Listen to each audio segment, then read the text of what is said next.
afternoon, everybody. It's Allison, and this is my life after 55. It's been a rough couple weeks, but I'm not going to let that stop me. I, on Thursday, you know what day it is on Thursday for me. Thursdays and Fridays are my days for shopping.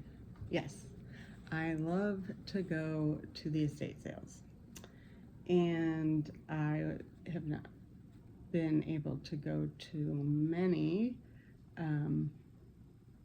We've had family emergencies, and my mom moved yesterday, and so we've just been busy. But I did squeeze an estate sale in on Thursday, and boy, am I glad I did.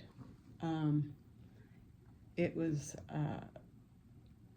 not advertised as this, but it was fill a bag for $5. And it was on a Thursday. It was the first day of the sale, so I was shocked that it was fill a bag for $5. So I am just going to, I got a lot of books, and I only spent $15, but I will show you. Oh, and I did stop at a garage sale on the way home because it was in my neighborhood. So, of course, the car is automatically set on its navigational system. If it sees garage sale, my car automatically yanks to the left or yanks to the right when it sees garage sale. Yep, it's a new feature. It's a new feature on the Subaru. Yep, you can make it do that. At least I made mine do that. Anyway, so on my way home, I saw a garage sale, and it was for charity. So I went, and boy, did I get good deals there. So I'm just going to start reaching into the bag and show you. Like I said, a lot of it was books, and I saw a lot of books in my booth. And because I was a first grade teacher many moons ago, I love books, and so I always look for first edition or old kids books, or old books, like history books, because I like to see, like maps are great because how maps have changed and locations have changed. And if you hear me holler at a dog, I have my grand puppy, Remy. She's over because my daughter had a baby and they're in the hospital. So we are watching the grand puppy, and she is a puppy. And so she's much calmer now that she's been in the house for a couple days. But anyways, let me get to business here. Let me show you some of my great finds. This was interesting because we all have Corningware, but I have not seen a pie plate with the Corningware. And I ended up also finding the pots with the Corningware. And so those are already in my shop. I couldn't wait to get them in. So I had 3 sizes of pots with the handles. Not the double handle, but literally just a single handle pot. And I had 3 sizes of those. And then I found the pie plate. And I just haven't seen the pie plate with the blue flowers, the corn flowers. And then these, I had a feeling they were going to be worth something, but these are pewter with little crystals in them. And I'm not much into the dragon and all that stuff, but they are like players' pieces, and they have numbers on them, and they're signed and dated. And so I knew that they would be worth something. These castles, they're very detailed, and they have the numbers. And I got these all for $2 a piece, and they're heavy, like this 2-headed dragon, and he's signed on the bottom.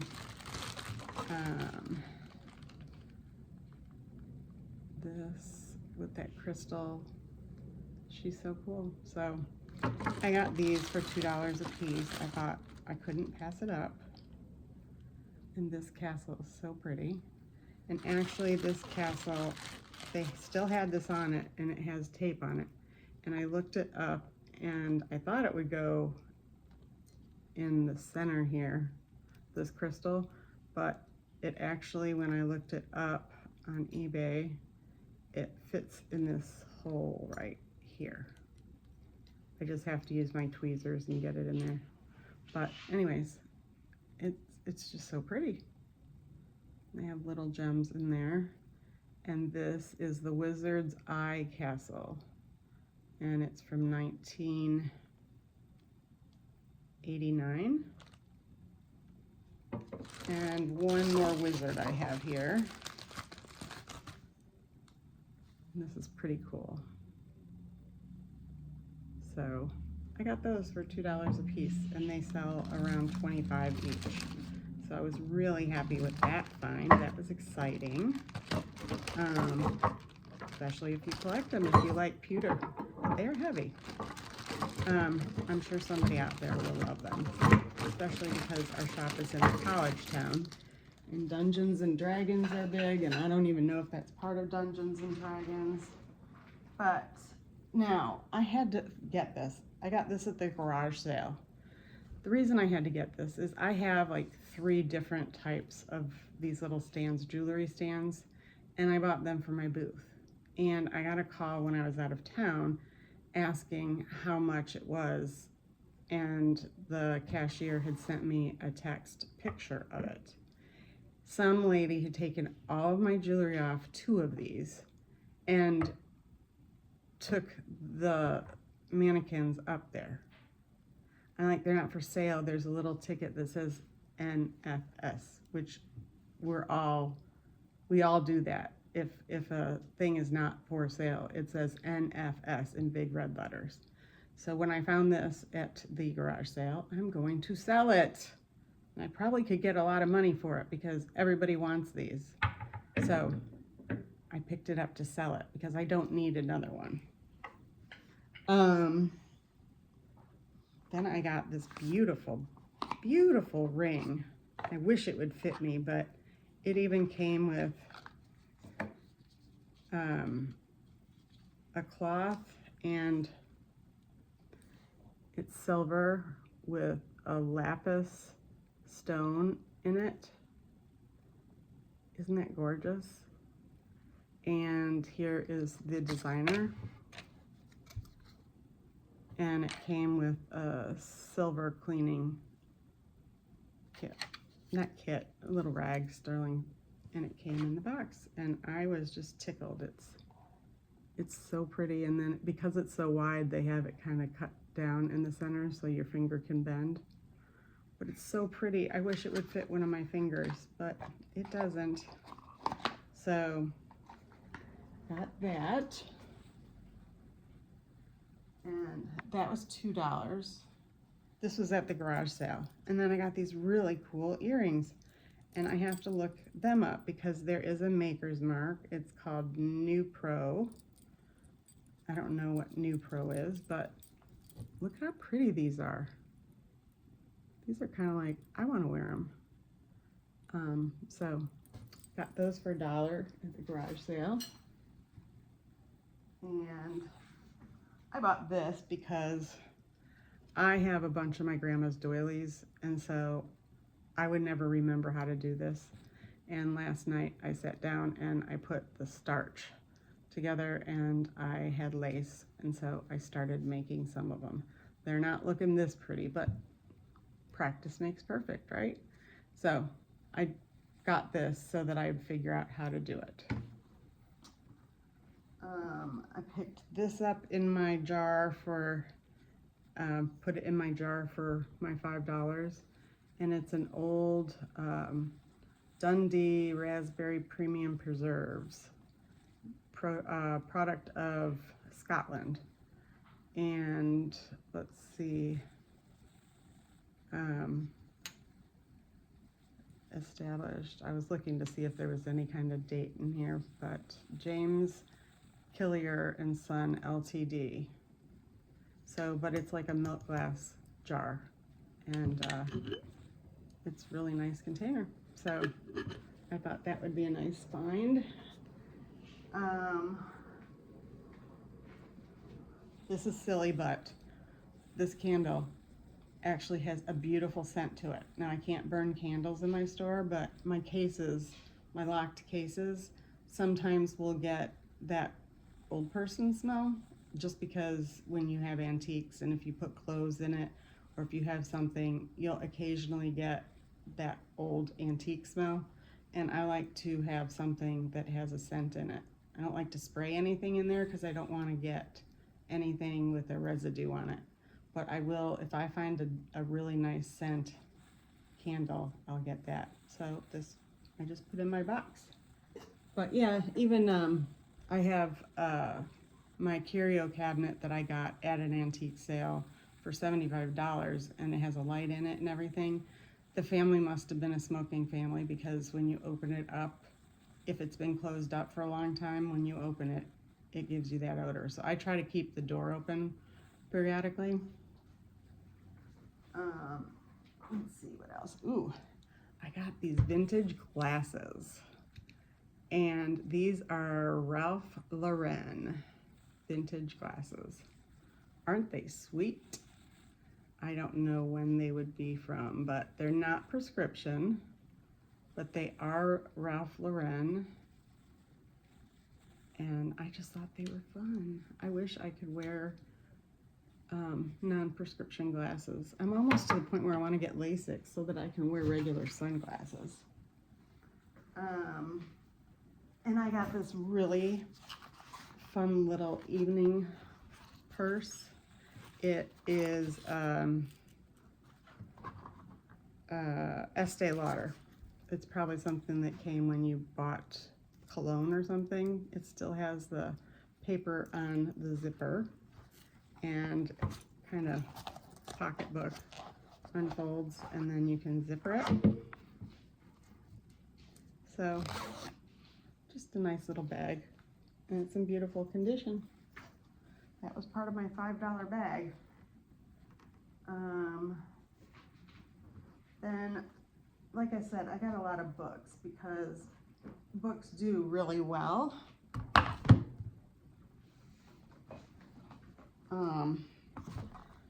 Especially at the holidays, and people love these old cookbooks that are from the food manufacturers, because who doesn't love to open a can of green beans or a can of vegetables, and they're like the easy recipes, you know. But this was Green Giant Rush Hour Recipes, a quick dinner ideas. And yeah, we can look online, but these are like simple veggie and pasta skillet. Here is a picture of the Corningware pot that I put in my booth. But just simple recipes, and people love to, you know, go back and remember the times. But this wasn't that long ago. It's from the Pillsbury Company in 1995, so not too bad. Then I got Who Remembers Heloise? This one is Hints from Heloise on Keeping Your House. Hundreds of Heloise's best tested, easy, inexpensive tips for the home. The most comprehensive, practical household handbook ever. And I remember Heloise, and whoever this book belonged to had her own ideas on this is what people love. I keep these in the book, but people wrote down their own. Club soda for removing drink spots, for gifts, roll up ties to take on trips for dining out, take all water out of toilet bowl and pour Coca-Cola around the bowl for cleaning rings, ketchup for cleaning copper. So this lady hand wrote everything.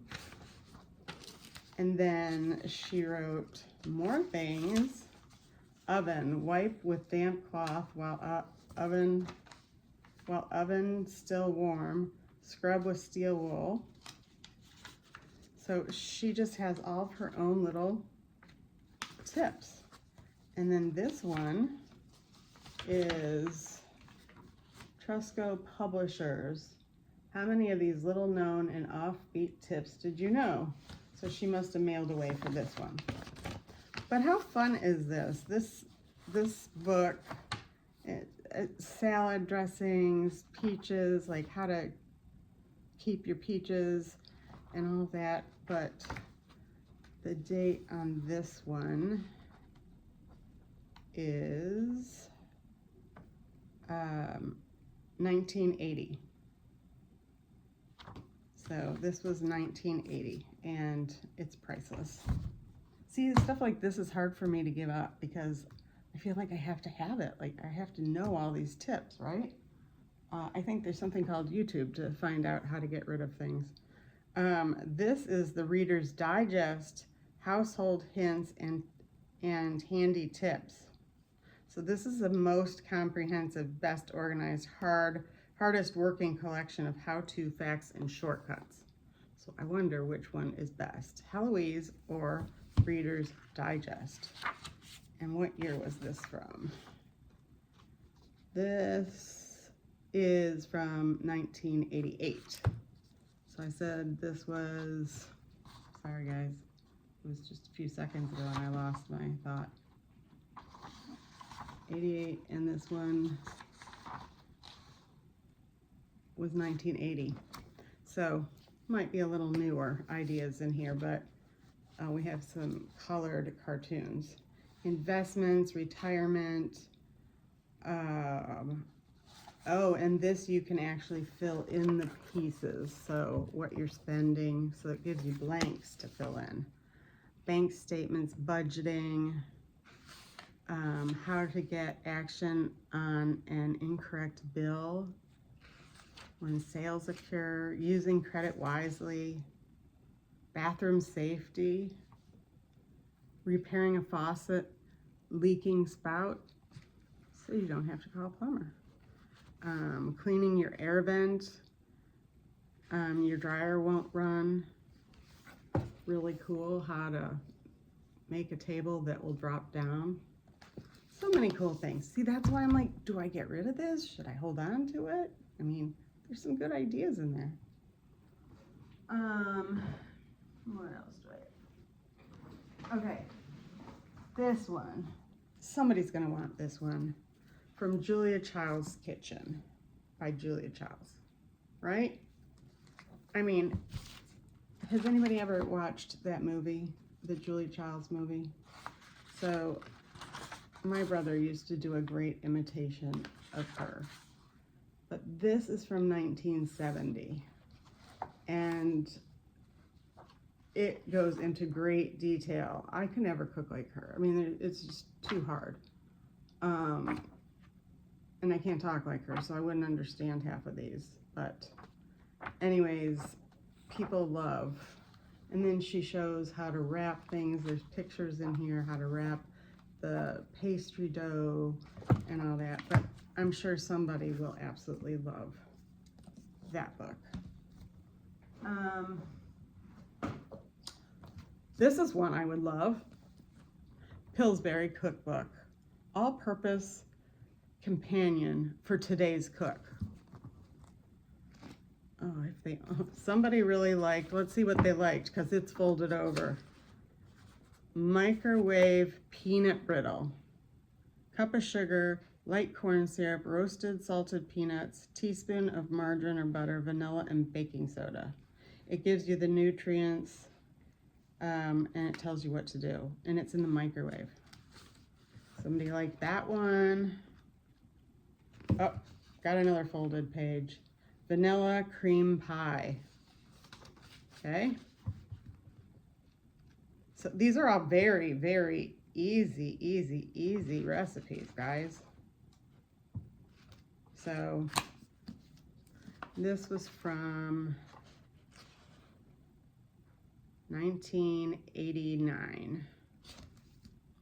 So that would be a fun one to look through.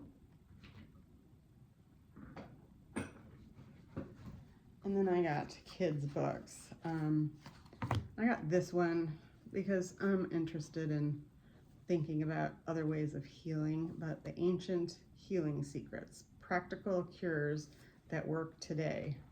So it's different flowers and just things that you can use to cure your ailments of today, sore joints. But it tells you acute pain and where it came, you know, like where they're getting their remedies from. I thought I'd take a look at it. And then I got this because every little kid needs a Judy Blume book. Tales of the Fourth Grade Nothing. I think I have every Judy Blume book. Now these I have to look at. Little Women. And these book sizes are so cute, and they come with the cartoons in them. Sherlock Holmes. And these are, let's see, how old are these? Because this size book, I don't really remember. Oh my gosh, this is going to put me to the test because they have the copyright in Roman numerals. 1927. No, can't be 1927. Come on. I've got to be reading that one. Okay. The Archie books. Digest. Archie Library Digest. This is November of 91. This, December of 74. And this, number 52. I don't see the date on it. But all these Archie books, and they look, some of them look pretty old. 95 cents. Number 37.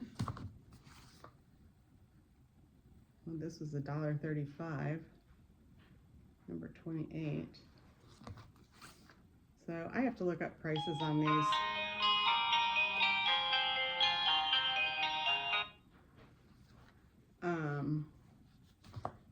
So anyways, I got a bunch of those. Oliver Twist.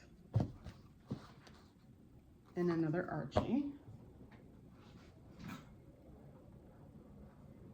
Oh, and I just got this box because it was easy to put everything in, and it fit in my bag.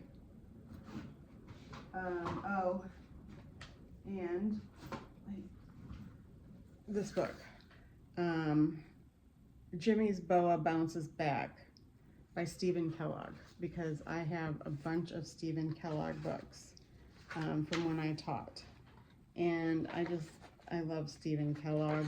And what year was this one? This is one I did not have from my classroom. And Stephen Kellogg, this was from 1984, which I was surprised that I didn't have. And then A Procrastinator's Guide to Good Housekeeping, the new Messie's Manual. Now, who doesn't need that, right? Somebody left she only got to chapter 8. The Cleanies, I have known. So this looks like developing organizing attitude. So that looked a little fun. And then these books had records in them. Pinocchio, Peter Pan, Rapunzel, and then Gingerbread Man, Thumbelina, and the Velveteen Rabbit. I wanted to get those because those are stories that are lost. Then I got not much more. I got this game, which I do not remember, but it reminds me of Pickup Sticks. It's called Suspended, the Teetering, Wobbling, Stiffing, Tipping, Unbalanced Balance Game. So it looks like it has hooks in it, and you take out sticks and you add sticks to try to balance it. And all the pieces are here. It was never opened, actually. So this is one of those, I'm like, do I give it up or do I try to use it for my family? I don't know. And then my mom had given me this piece that I'm going to put in my booth. It came from, it's Balik, China, and she didn't want it anymore, and I am not interested in collecting it, so I'm going to put this piece of bone china, Balik, in my booth. And I got more Raisin Men for my booth because everybody's buying the Raisin Men these days. So I bought some when I was up north and I just added to the collection. And Disney characters. Disney characters and Disney cars. So adding those because people are loving these miniature toys again. Couldn't turn them away. 25 cents, so. Anyways, that was my haul for Thursday, and all of this I got for $15. And then that garage sale stuff was just like $1 or $2 a piece. So I think I spent maybe $20 on Thursday, and that was it. So all that being said, I think I did a good job. My daughter, everything is steady for right now, so that's all we can ask for. And my mom has moved. All the boxes are gone, so she's all settled, and she's just 5 minutes from the house. That's really good to hear. That's it. I hope you had a great weekend, and thanks for checking in, and please give this a like and a subscribe and share it with somebody else who loves antiques or estate sales. And I've missed you guys. I have a couple of very funny videos that I have ideas for. I just have to work it out on how I want to put them out, but they are pretty funny and they're going to be shorts. So anyways, have a good week.